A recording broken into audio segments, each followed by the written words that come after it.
প্রিয় ছাত্রছাত্রীরা, বাংলা কথা সাহিত্যের আলোচনার সূত্র ধরে আজ এই পর্বে আমরা প্রভাত কুমার মুখোপাধ্যায় এবং জগদীশ গুপ্তের সম্পর্কে আলোচনা করব। প্রথমেই আমরা প্রভাত কুমার মুখোপাধ্যায় সম্পর্কে জেনে নেব। তো বাংলা কথা সাহিত্যের জগতে এই প্রভাত কুমার মুখোপাধ্যায় একটা স্মরণীয় নাম। তার এই স্মরণীয়তার কারণ বেশ একাধিক। সাধারণত আমরা জানি বাংলা গল্পের সীমা বেশ বৃহৎ। দ্বিতীয়ত, বহু স্বভাবের মানুষ আমদানি, তাদের সামাজিক এবং ব্যক্তিসত্তার যথাযথ রূপদান। তৃতীয়ত, হাস্যরসের অফুরন্ত উৎস সৃষ্টি। তার গ্রন্থের সংখ্যা প্রায় 12টি, আর গল্পের সংখ্যা 100-রও বেশি।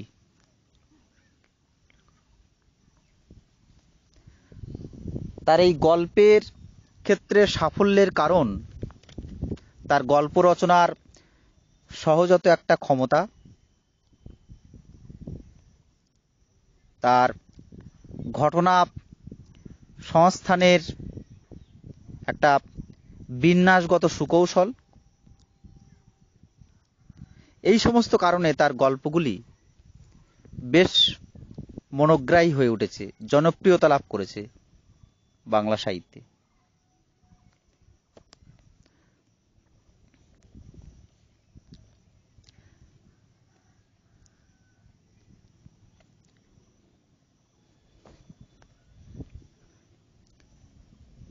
তার ছোট গল্পগুলির নানা বিষয়ের সাহায্যে যে ক্লাইম্যাক্স সৃষ্টি করে,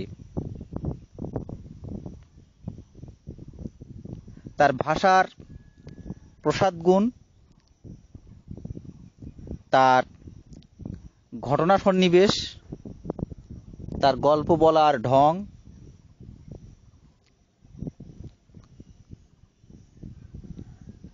প্রভৃতি কারণে প্রভাত কুমারের ছোট গল্পগুলি পাঠক সমাজের কাছে বেশ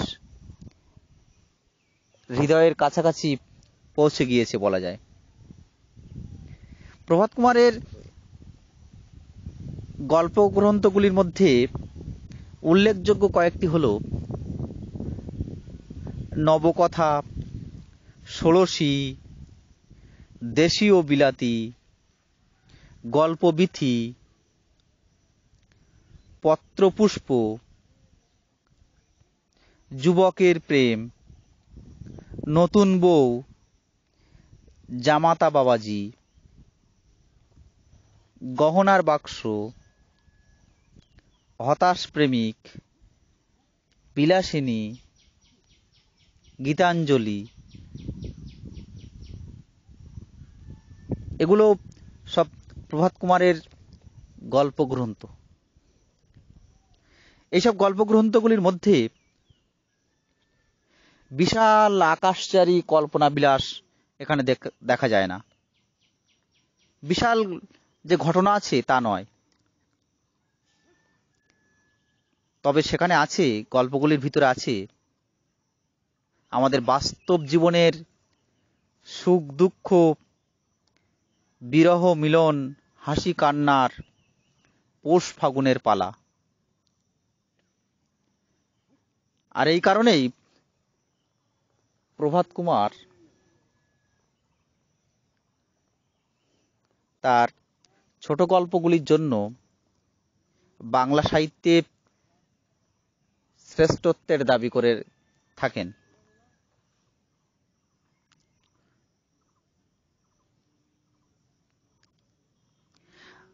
প্রভাত কুমারের ছোট গল্পে চরিত্র বিকাশের স্থান নেই।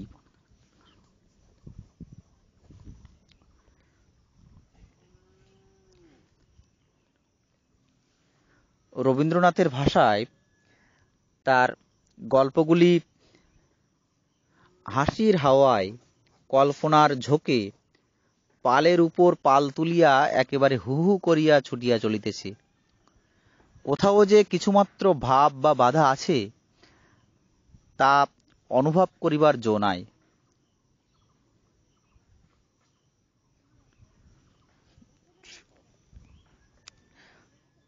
প্রভাত কুমারের ছোট গল্পগুলিতে কৌতুকময়তা বেশ ভালোভাবেই লক্ষ্য করা যায়। কৌতুকতা, রঙ্গ তামাশা, উইট, ফান প্রভৃতি প্রভাত কুমারের ছোট গল্পের মূল্যবান বৈশিষ্ট্য।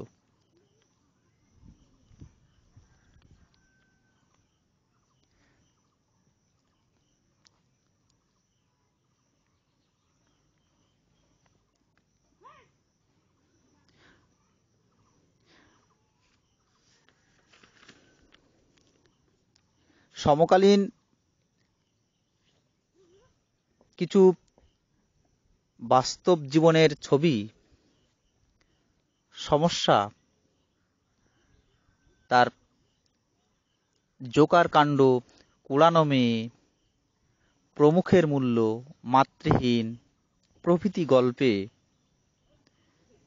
আবার রসময়ী রসিকতা প্রভৃতি গল্পে বেশ হাস্য কৌতুক ও উচ্ছ্বাসময় ফল্গুধারা সৃষ্টি করেছে। তার ছোট গল্পগুলিতে বেশ কিছু হাস্যরস যে আছে তা আমাদের স্বীকার করতেই হয়। সমাজ চেতনা, প্রভাত কুমারের ছোট গল্পের একটি অন্যতম বৈশিষ্ট্য হল সমাজ চেতনা। সমকালীনতা প্রভাত কুমারের গল্পের একটি অন্যতম লক্ষণ। বলা বাহুল্য, তার জনপ্রিয়তার একটি অন্যতম কাণ্ডের মধ্যে নিহিত।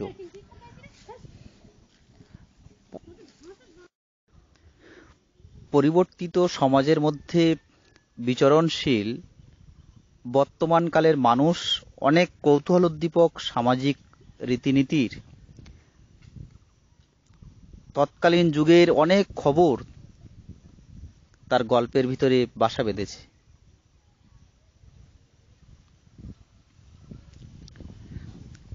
তার গল্পগুলিতে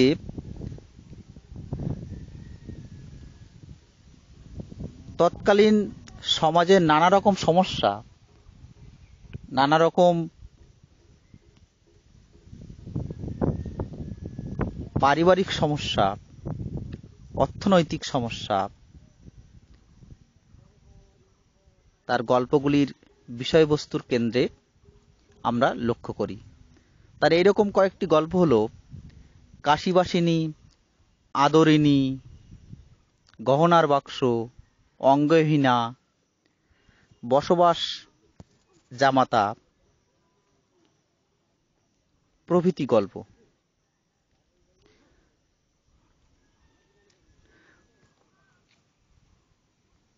প্রভাত কুমার মুখোপাধ্যায়ের ছোট গল্পের আরও একটি বৈশিষ্ট্য হল বাস্তব চেতনা।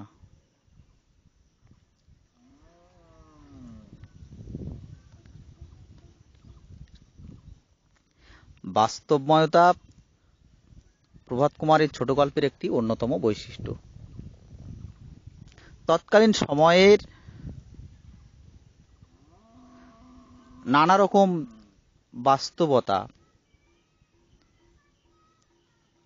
সেগুলো রাজনৈতিক, অর্থনৈতিক, এবং সামাজিক পারিবারিক দিক থেকেও এই বাস্তবতা প্রভাত কুমারের ছোট গল্পে আমরা দেখতে পাই। তার গল্পের চরিত্রগুলি যেন আমাদের চেনা মানুষ, যেন তারা একেবারে আমাদের নিকটতম প্রতিবেশী। তার গল্পগুলির মধ্যে এই চেনা চরিত্রের মধ্য দিয়ে বাস্তব চেতনা অনেকটাই যেন প্রখর হয়ে উঠেছে। প্রভাত কুমারের ছোট গল্পের আরও একটি বৈশিষ্ট্য হল ট্র্যাজেডি। ট্র্যাজেডি তার নবকথা,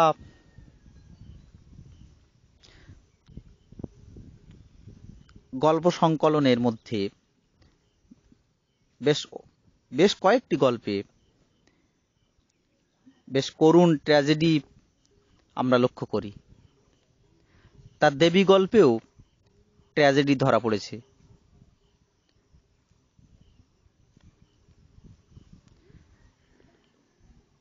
আসলে প্রচুর সহজ সরল গল্প লিখে বাঙালি পাঠকের মনোলোকে প্রভাত কুমার চিরস্মরণীয় হয়ে উঠেছেন। তার আসন বদল একরকম প্রায় অসম্ভব। বর্তমান যুগের লেখকরা পাঠকের কাছে যারা নগ্ন জিজ্ঞাসা ও উগ্র ব্যক্তিত্বের প্রতিদ্বন্দ্বিতা নিয়ে উপস্থিত, তাদের শক্তি অবশ্যই শ্রদ্ধার্য।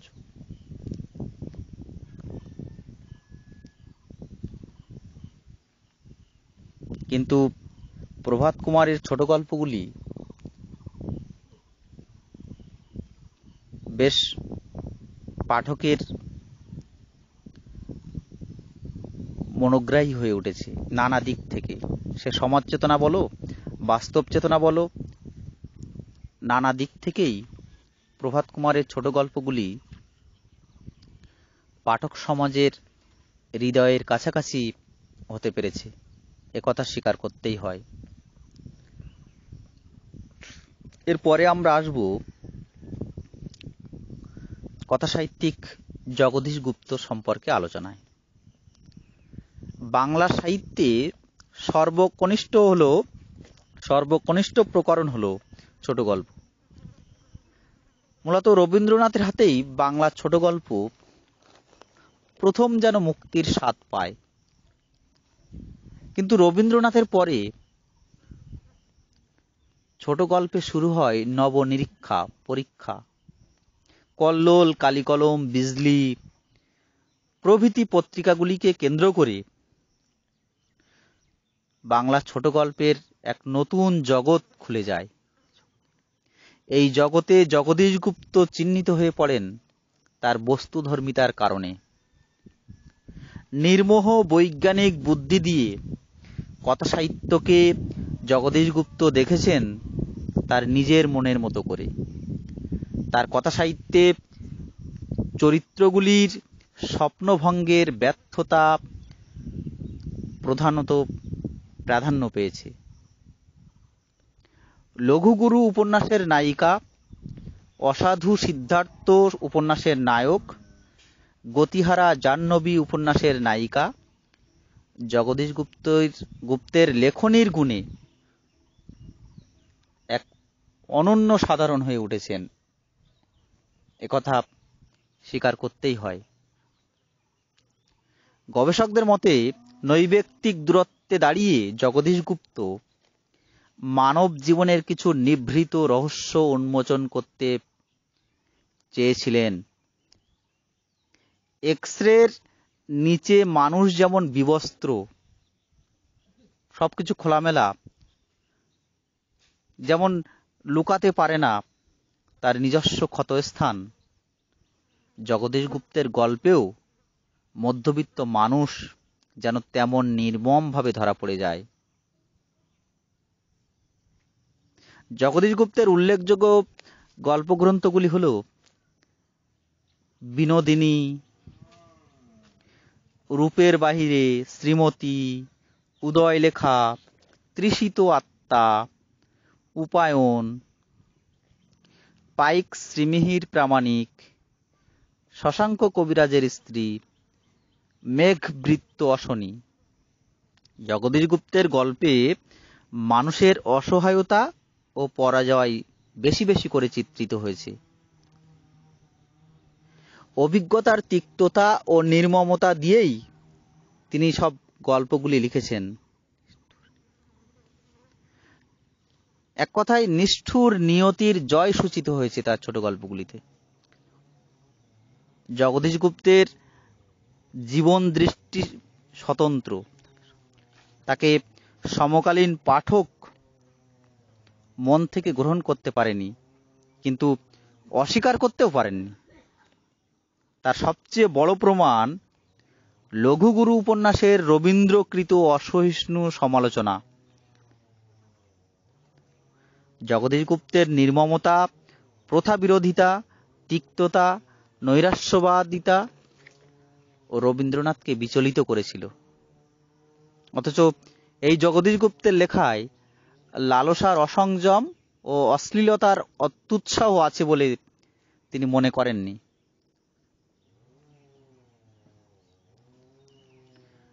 জগদীশ গুপ্তের এই যে কথাসাহিত্য, এই কথাসাহিত্য সম্পর্কে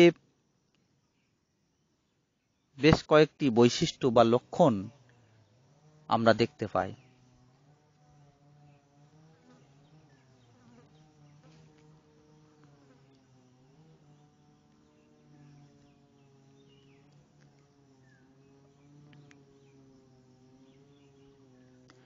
প্রথমত, জগদীশ গুপ্ত হলেন অন্ধকার জীবন বৃত্তের উপকার। তার গল্পগুলি বিশ্লেষণ করলে আমরা দেখি নির্মোহ নিরাসক্ত বিজ্ঞান বুদ্ধি নিয়ে লিখেছেন তিনি, যা তার ছোট গল্পগুলিতে ধরা পড়েছে। নিচুতলার মানুষের প্রতি তার আগ্রহ বেশ অনেকখানি। তিনি নিম্ন শ্রেণীর মানুষকে তার কথা সাহিত্যে স্থান দিয়েছেন। তাদের অসহায়ত্ব, তাদের প্রতি শোষণ, তাদের প্রতি অত্যাচার, এগুলি তার ছোট গল্পে বেশ ধরা পড়েছে।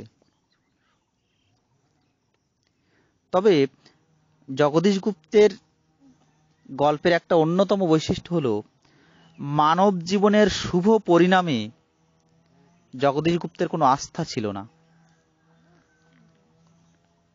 মানুষের ব্যর্থতার অন্তরালে জগদীশ গুপ্ত লক্ষ্য করেছেন এক অন্ধ নির্মম শক্তিকে। জগদীশ গুপ্তের কাছে মানুষ পরাজিত। ব্যক্তির এই অসহায়তা জগদীশ গুপ্তের গল্প পাঠে পাঠকের মনে সঞ্চারিত হয়ে যায়। পাঠকরা তার গল্প পড়ে অভিভূত হয়ে পড়েন। জগদীশ গুপ্তের গল্প বাংলা সাহিত্যে একটি মৌলিকতা অর্জন করেছে, স্বকীয়তা অর্জন করেছে। তার গল্পগুলিতে মানুষ, পাঠকরা, শ্রোতারা একটা আলাদা স্বাদ পায়। তাই পাঠকদেরকে যেন অন্ধের মতো, ভ্রমরের মতো তার ছোট গল্পর দিকে টেনে নিয়ে যায়। এখানেই বাংলা কথা সাহিত্যে জগদীশ গুপ্তের কৃতিত্ব। যাই হোক, আজকের আলোচনা এ পর্যন্তই।